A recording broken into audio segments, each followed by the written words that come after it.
All right, so this class I want to pick up where we left off in your last one. Because where we left off in your last one was with the Compromise of 1850. And the main theme that we're going to get in your class today is that after the Compromise of 1850, during the decade that followed, the second party system is going to collapse. That is, the Whig Party, one of the two major parties, is going to completely disappear. The Democratic Party, the other major national party, is going to be weakened.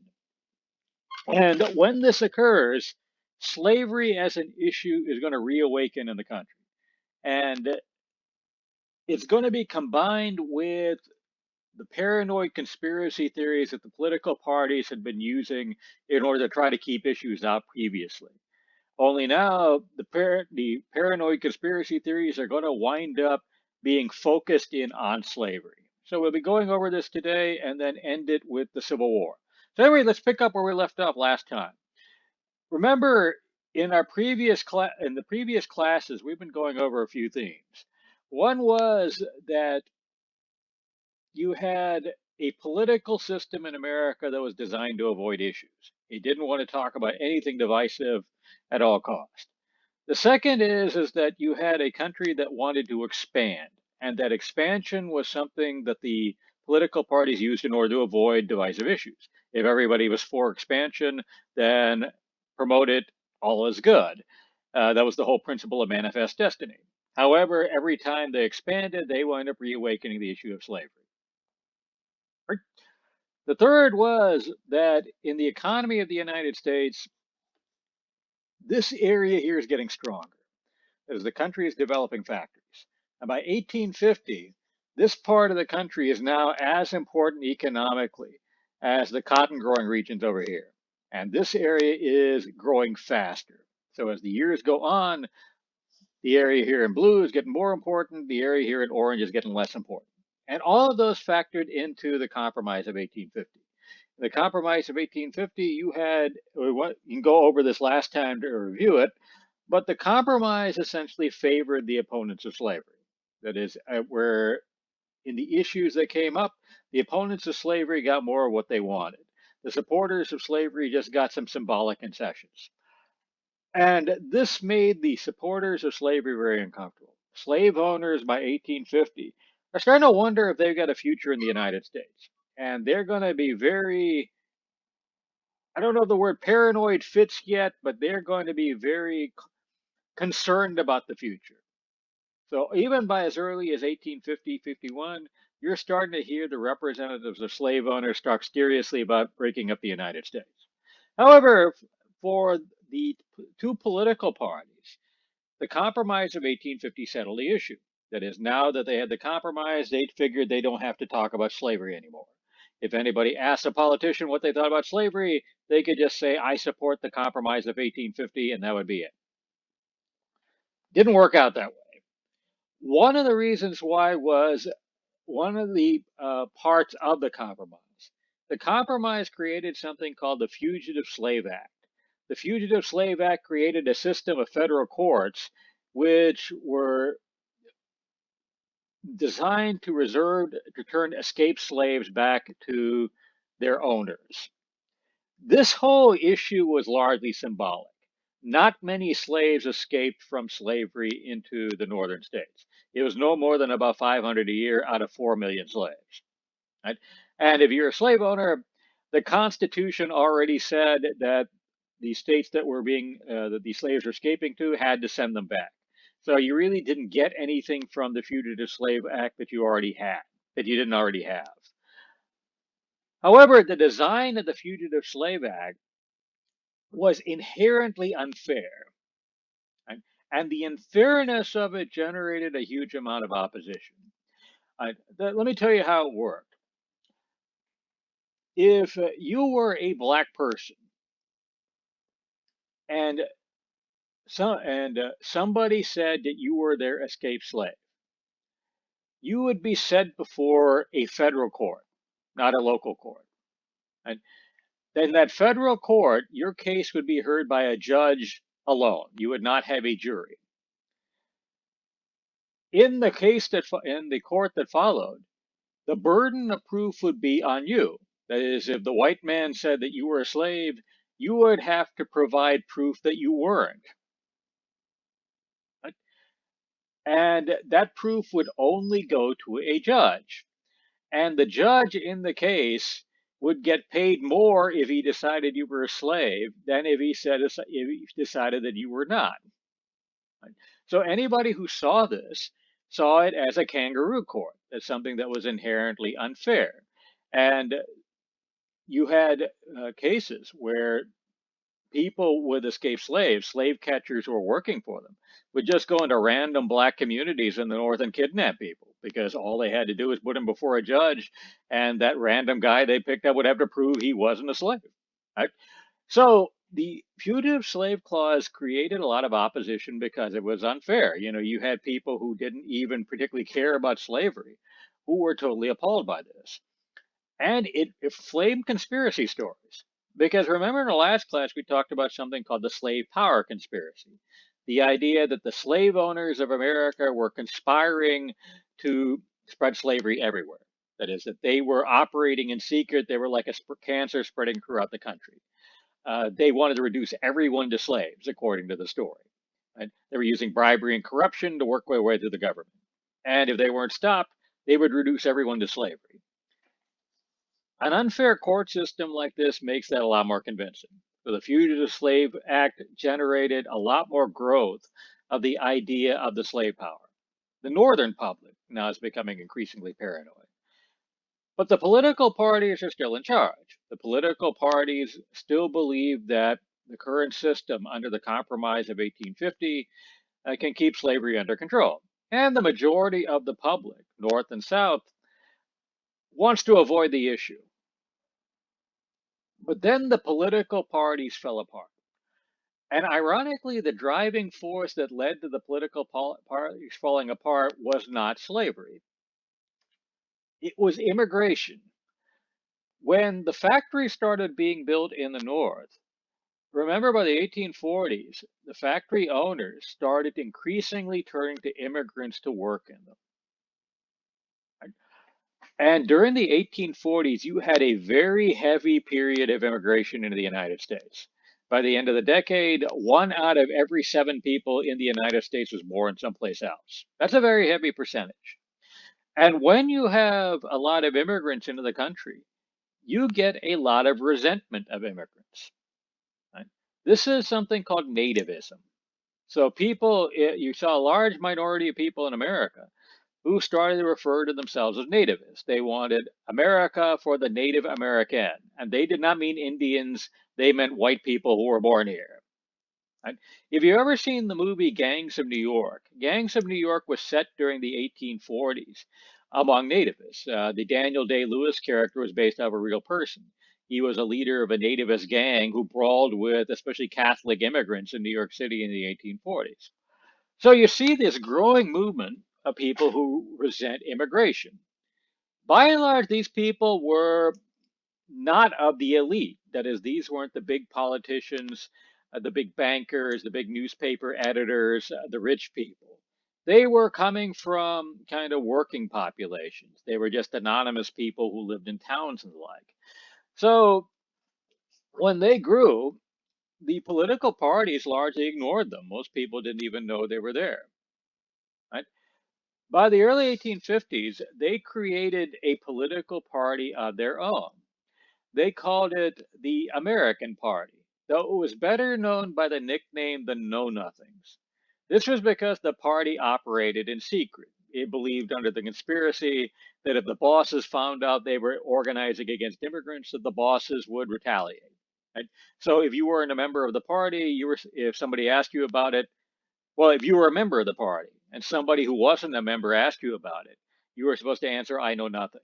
So they were largely mocked and ridiculed in the press until they started winning.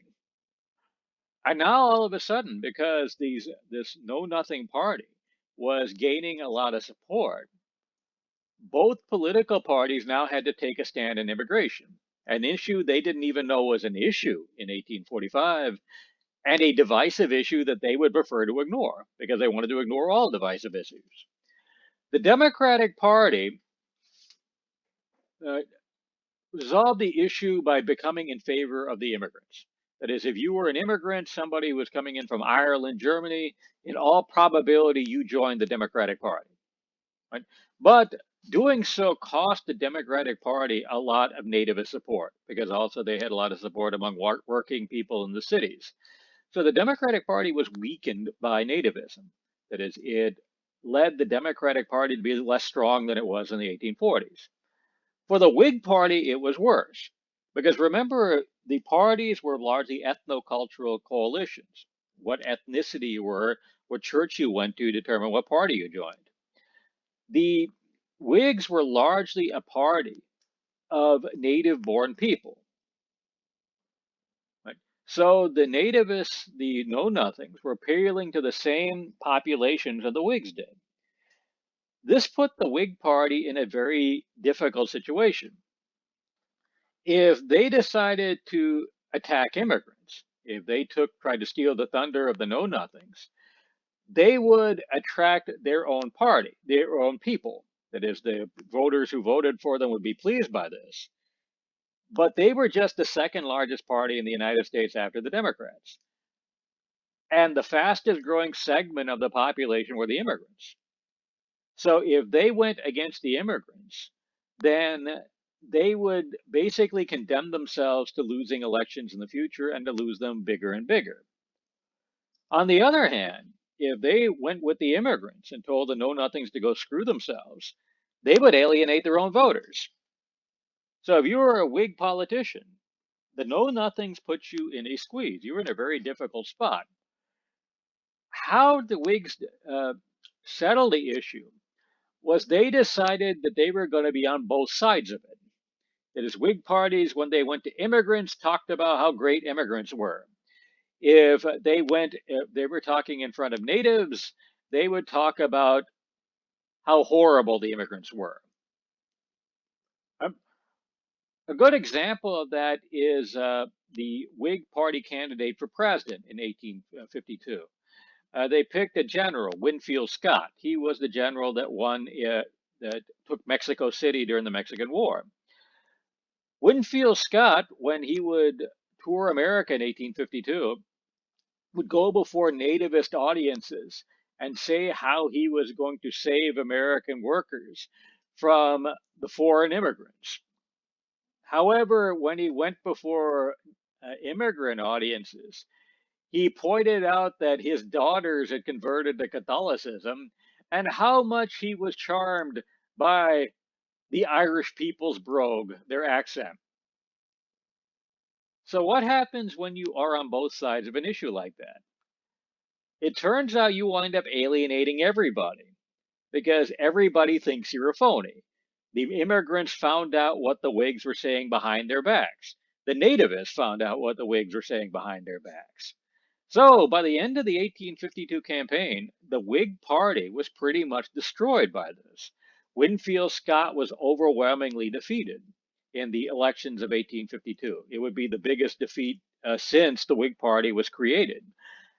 And by 1854, the Whig Party pretty much ceased to exist. That is, its candidates just couldn't win. The nativists pushed them out in a lot of places, and in the rest of the places, their organization just fell apart. Right?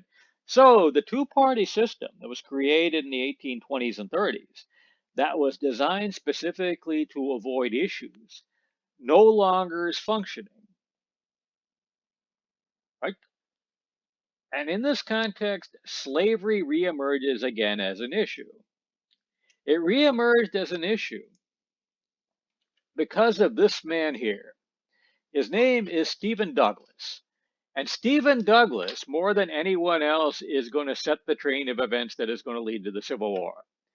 And the reason why he did it was because he wanted a choo-choo.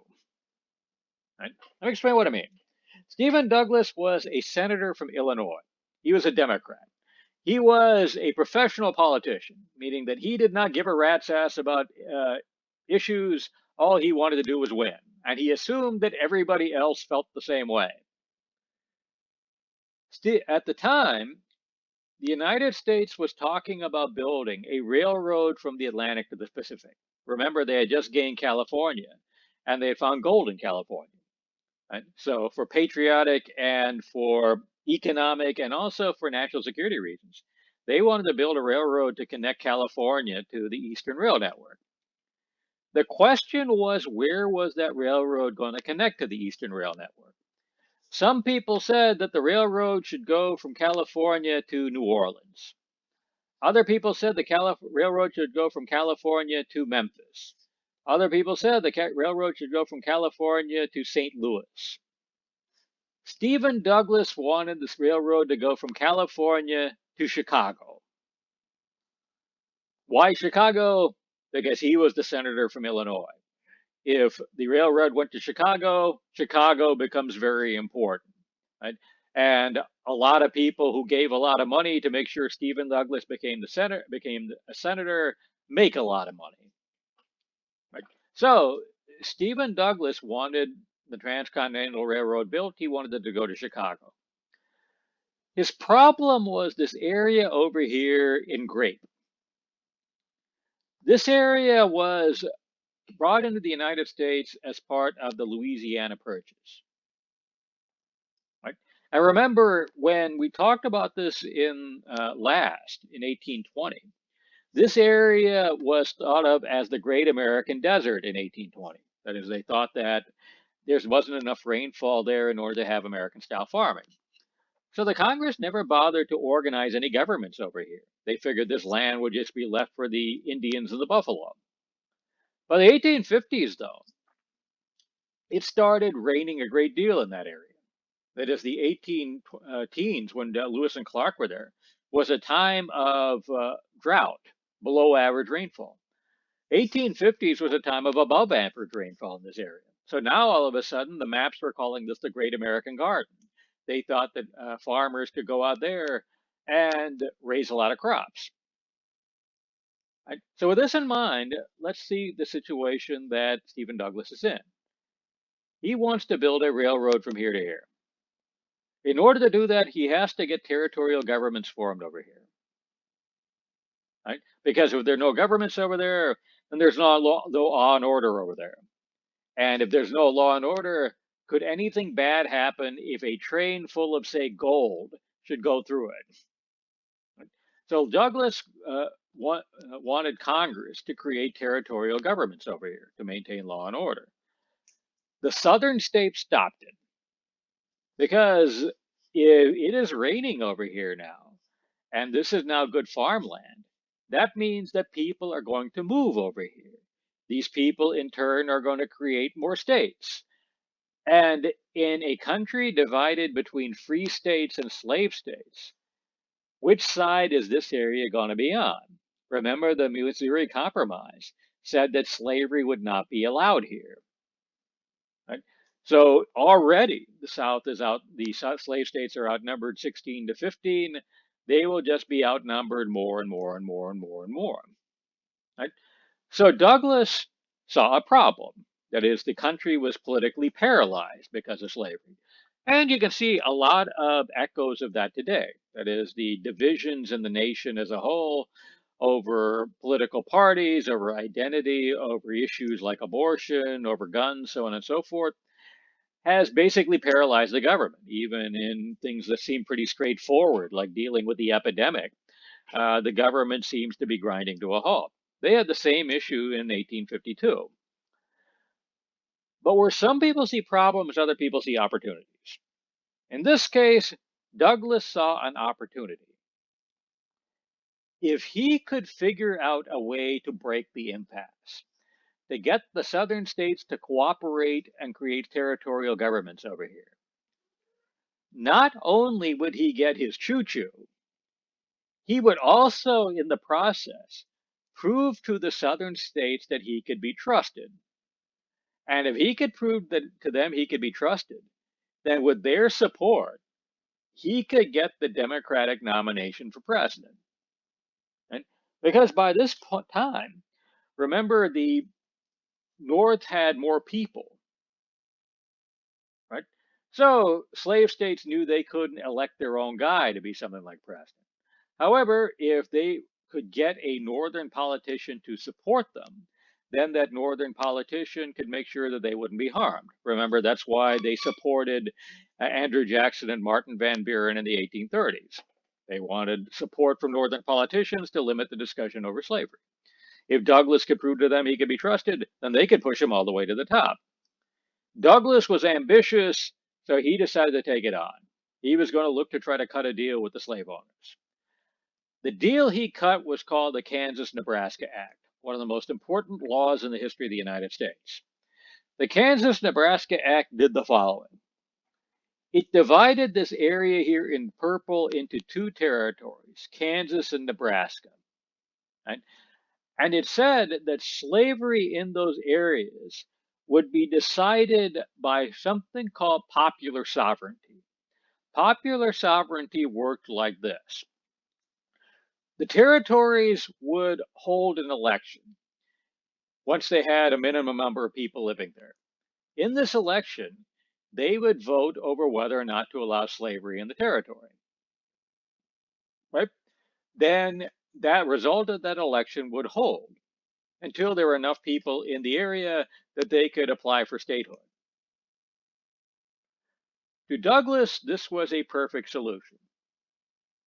How is it perfect? Well, he saw himself repeating the same thing they did in 1850, where the North got what it wanted, the opponents of slavery got what it wanted, and the South got a symbolic concession. How so?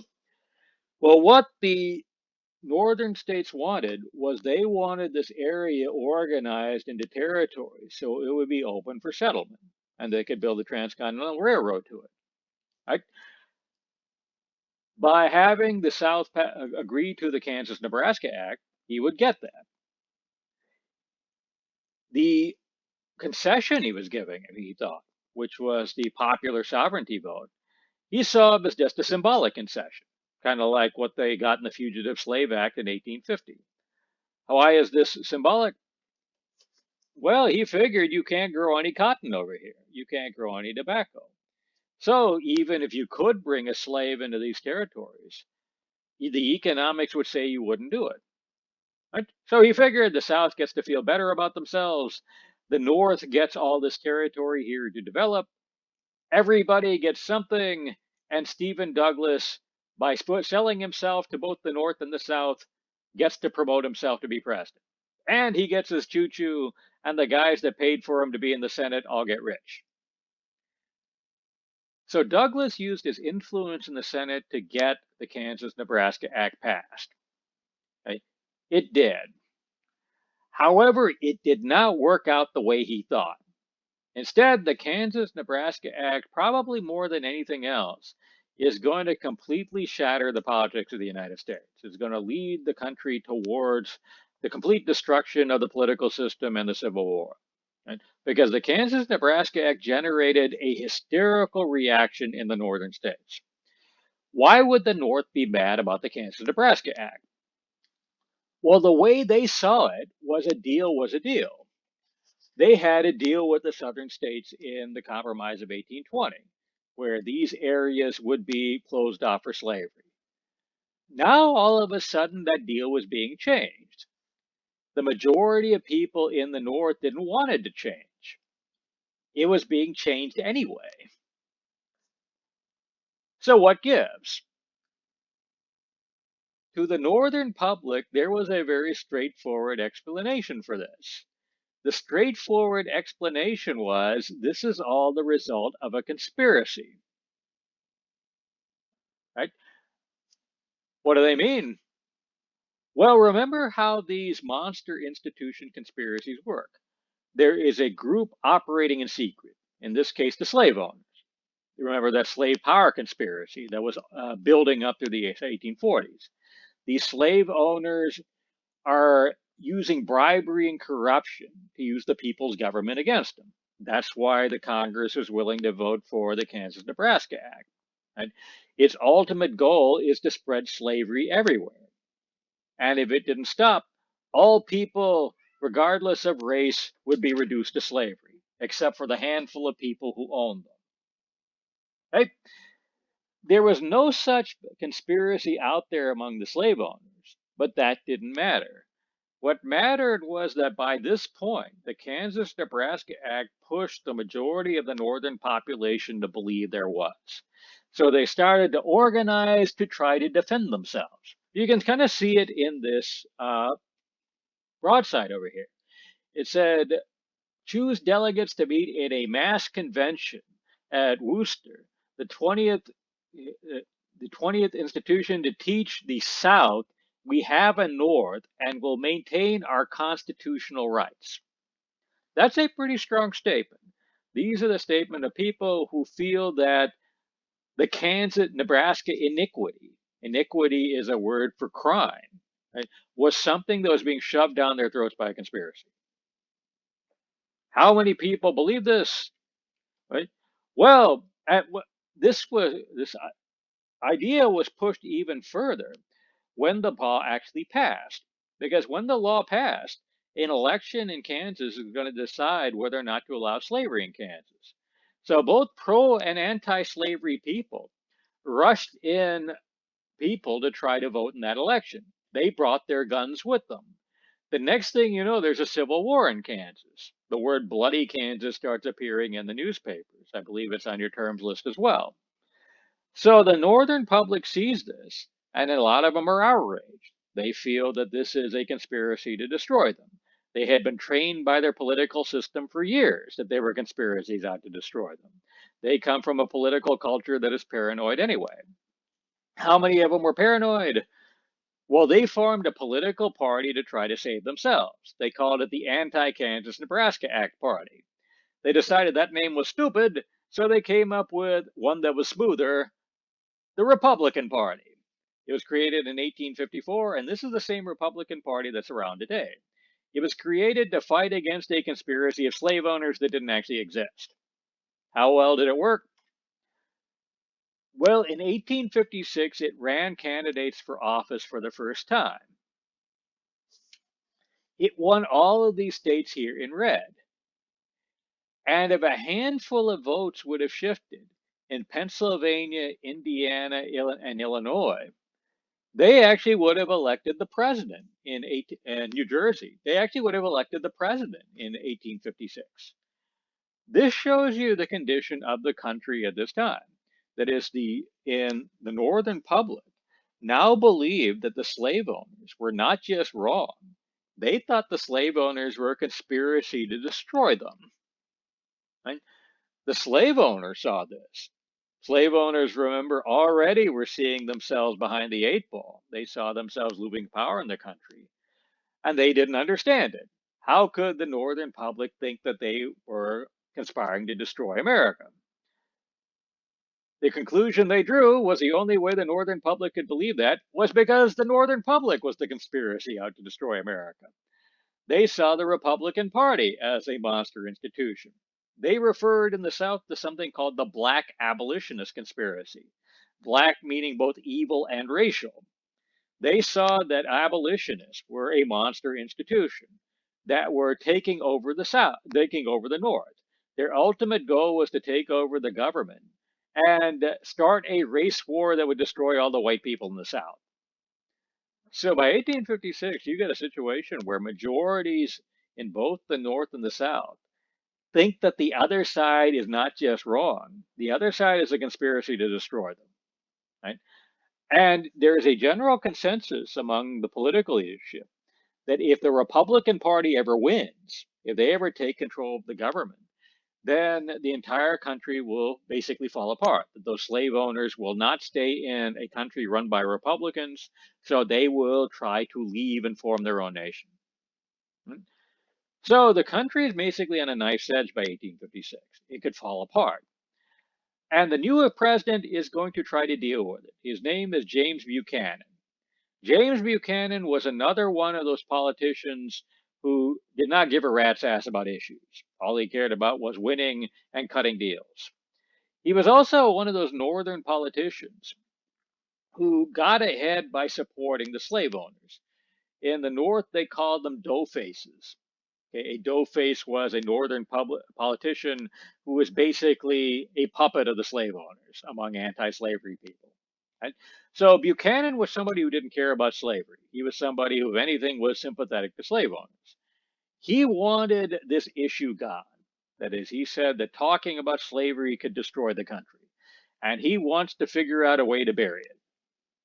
He came up with a plan to get slavery over with. Not slavery as an institution, but slavery as a political issue. Figure out a way to get the political system not to talk about slavery anymore. And that was to get the Supreme Court to make a decision over it. Right? That is, he figured everybody respects the Supreme Court. So if the Supreme Court makes a final decision over slavery, then people will shut up and not talk about slavery anymore. So Buchanan went to his friend, the Chief Justice of the Supreme Court, a guy named Roger Taney, and asked him to come up with a case to decide everything over slavery. The case that they picked was one involving a man named Dred Scott. Right? Dred Scott was born a slave. He was a young man, was owned by an army doctor. The doctor took Dred Scott over the course of his life into Wisconsin, an area that was a free state. That is, it was a state that outlawed slavery, and took him into the Minnesota Territory. The Minnesota Territory was under the Compromise of 1820, an area where slavery would not be allowed. By 1856, Dred Scott is living in St. Louis. The doctor died, and his widow married an abolitionist, somebody who was opposed to slavery. So this abolitionist wakes up one morning and finds out that he owns a slave. So what he does is he goes to Dred Scott and offers to pay him to hire a lawyer. That is, what he wants is for Dred Scott to sue to get his freedom. He wants a test case to see if a slave went into a free state, if he was automatically freed, or if he went into a free territory, if he was automatically freed. Right? So this case, he filed suit in Missouri, and this case went up through the federal courts. So Roger Taney picked this case to be the one that would settle the issue once and for all. Right? And in the Dred Scott decision, this is what got decided. First off, the Supreme Court in Dred Scott decision said that Dred Scott had no grounds to sue. He had no grounds to sue because being black meant that he wasn't a citizen of the United States. Right? That is, he looked over the history of the United States, looked over the writings in the constitutional period, and said that if the writers of the Constitution had intended black people to be citizens of the United States, they would have treated them better. The decision is a damning indictment of the racial history of the United States. So this case was the first place where they defined American citizenship. And their definition of American citizenship was black people couldn't have it. But the Supreme Court went further. It said that even if Scott could have sued, he still would have lost anyway. The reason why was the Supreme Court ruled that the United States government has no jurisdiction under the Constitution to outlaw slavery in any territory. Right? So since it has no jurisdiction to outlaw slavery, then the Missouri Compromise, which made these areas illegal for slavery, was null and void. It had no legal standing.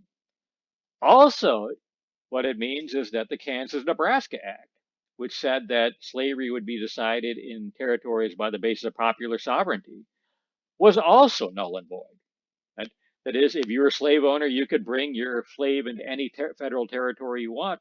The only thing that could stop you would be a state constitution. Right?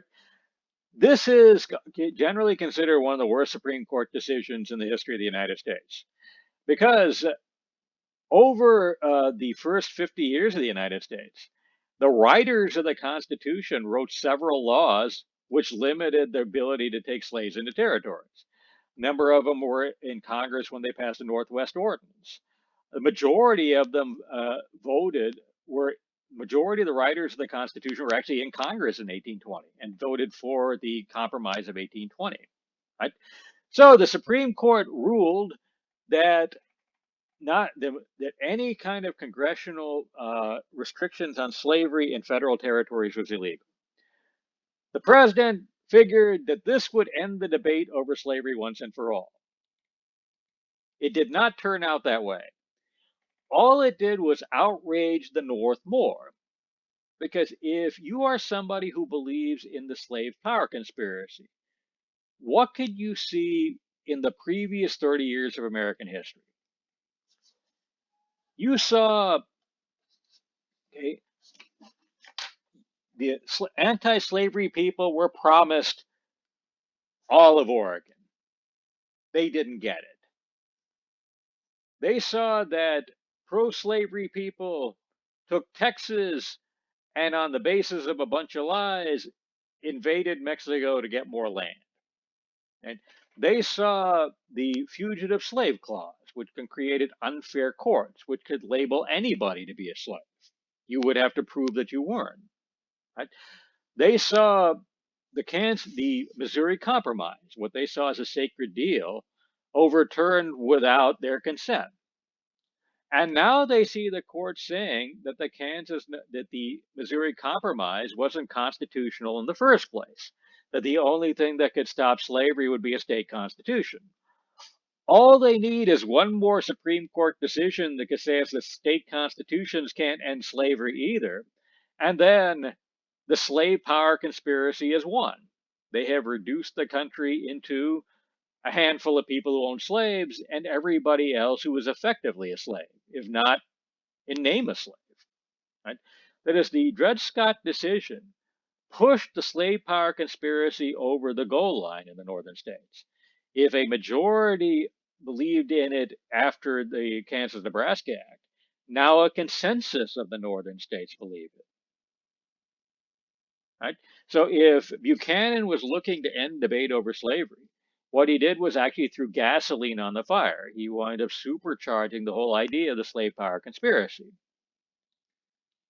And then a couple of years later, another big event happened. This one involved a man named John Brown. During the Bleeding Kansas Civil War, that is the fighting that was going on in Kansas after the Kansas-Nebraska Act, pro and anti-slavery terrorists went into Kansas to throw down. There was an anti-slavery terrorist named John Brown. He became famous for taking his sons out, finding pro-slavery people, and killing them. Fast forward to 1859. John Brown comes up with a plan to end slavery. His plan was he would organize some people to follow him. They would invade the South, and they would attack a armory at a place called Harper's Ferry in Virginia. They would then take the guns out of the armory and give them to slaves. That is, they would go into neighboring plantations, free the slaves, and arm them. These armed slaves would then go out and attack more areas, free more slaves. They would get more guns and arm them. The slave revolt, which spread like an ink blot throughout the southern states until finally it won and slavery was destroyed. Right? Brown spread this idea to more hardline anti-slavery people in the northern states. And he found enough of them to support him that he was able in 1859 to take his shot. Actually, where he found a lot of support was among black communities in the northern states. When he and his sons went to Virginia, about a dozen blacks who escaped from slavery and lived in Massachusetts came with him. That is, they saw this as the Great Crusade. It was something that seemed unlikely to succeed, but they had to take a chance. The plan turned out to be a total disaster. And because Harper's Ferry is in what is present-day West Virginia. If any of you have ever been to West Virginia, you know that one of the things that conspicuously isn't in West Virginia is black people. Randy Moss is the only black person who I ever heard of coming out of West Virginia. That is, John Brown attacked the one part of the South that didn't actually have many slaves. Right? So he attacked the armory, and his guys got trapped there. The government called out the Marines to come in and put them down. The Marines were commanded by a colonel from the Army who just happened to be in the area. His name was Robert E. Lee. Like, that was actually where Lee became a public figure for one of the first times. So Brown's rebellion was put down. Brown was arrested. He was tried by the state of Virginia for treason and was hanged. And this was the last straw. Right? In the southern states, if you believe the black abolitionist conspiracy, that is the idea that the abolitionists were out there to start a race war and kill you, this was your proof, because that's exactly what John Brown was trying to do. In the North, the common person saw John Brown and saw a nut. That is, he was somebody who was obviously deranged and unstable. Even Robert E. Lee thought he was crazy. And so the state of Virginia, hanging him seemed to them to be inhumane. It was further proof that the slave owners didn't care about law or justice. They were just going to keep pushing and pushing and pushing until they were stopped. So by the time you come to 1860, essentially large majorities in both the northern and southern states believe in these conspiracies. That is, the conspiracy arguments that under the two political parties had channeled paranoia against kind of helpless groups, weak groups like the Masons, were now being channeled at, okay, one of the most powerful forces in the country, okay, the leaders in one of the most divisive issues in the country, slavery. And in the elections that followed, the Democratic Party split into pro and anti slavery factions, which meant that the Republican Party essentially was running almost unopposed. They were able to win almost every northern state. And as a result, they elected their candidate, Abraham Lincoln, to become president. He became president even though he wasn't even on the ballot in most of the slave states. He got less than 2,000 votes in the slave states, which is why he only got 39% of the popular vote, even though he got the majority in every northern state. Right? As soon as Lincoln becomes president, the southern states say that time is up. And let's see their reasoning here, because it's kind of interesting. When Lincoln is elected president, Roger Taney is still the Chief Justice of the Supreme Court. The Supreme Court that ruled the Dred Scott decision is still sitting there. And the Congress doesn't have a Republican majority. The majority of it is still part of the Democratic Party. So there's a limited amount of stuff that Abraham Lincoln could do.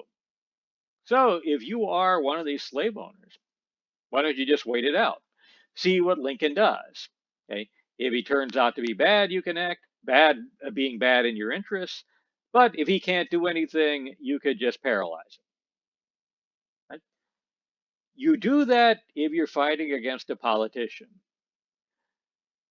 You don't do that, though, if you're fighting against a conspiracy. Because remember, they say that Abraham Lincoln and his Republican Party are part of a conspiracy to destroy the slave owners, start a race war in the South, and kill all the white people. If you are the president and that is your goal, what tools do you have in order to do it? Well, for one thing, you as the president are commander in chief of all the armed forces. So you get to appoint the commanders of all the military bases in the southern states, including all the armories like Harper's Ferry where the guns are. You also are the head of the post office. So you can authorize the post office, appoint postmasters who will allow anti-slavery literature to be distributed through the mail. Remember, the southern states were trying to suppress the knowledge of any debate over slavery from getting to the slaves. They thought that that in and of itself would incite a race war. They were thinking that ever since the Denmark-Vesey Rebellion. So if northern postmasters are delivering anti-slavery newspapers to the South, not only could this incite a slave revolt, The Southerners figured that the mails could be used to coordinate a slave revolt. That is, something like John Brown's attempt could be done on a larger scale, coordinated by the United States government. So, if you believe in the Black Abolition conspiracy, that this Republican Party is plotting to destroy you, you're not going to wait for that to happen. Instead, what you do is you get the hell out. In December of 1860, just a month after Lincoln is elected, and 3 months before he even takes office, the state of South Carolina decides they're leaving the United States. In February, they are joined by 6 other states that are the largest of the slave states. Those are Georgia, Florida, Alabama, Mississippi, Louisiana, and Texas. In April, they'll be joined. 1861, they're going to be joined by 4 more: Arizona, Tennessee, North Carolina, and Virginia. Right? And those 11 states are going to try to break away from the United States and start their own nation.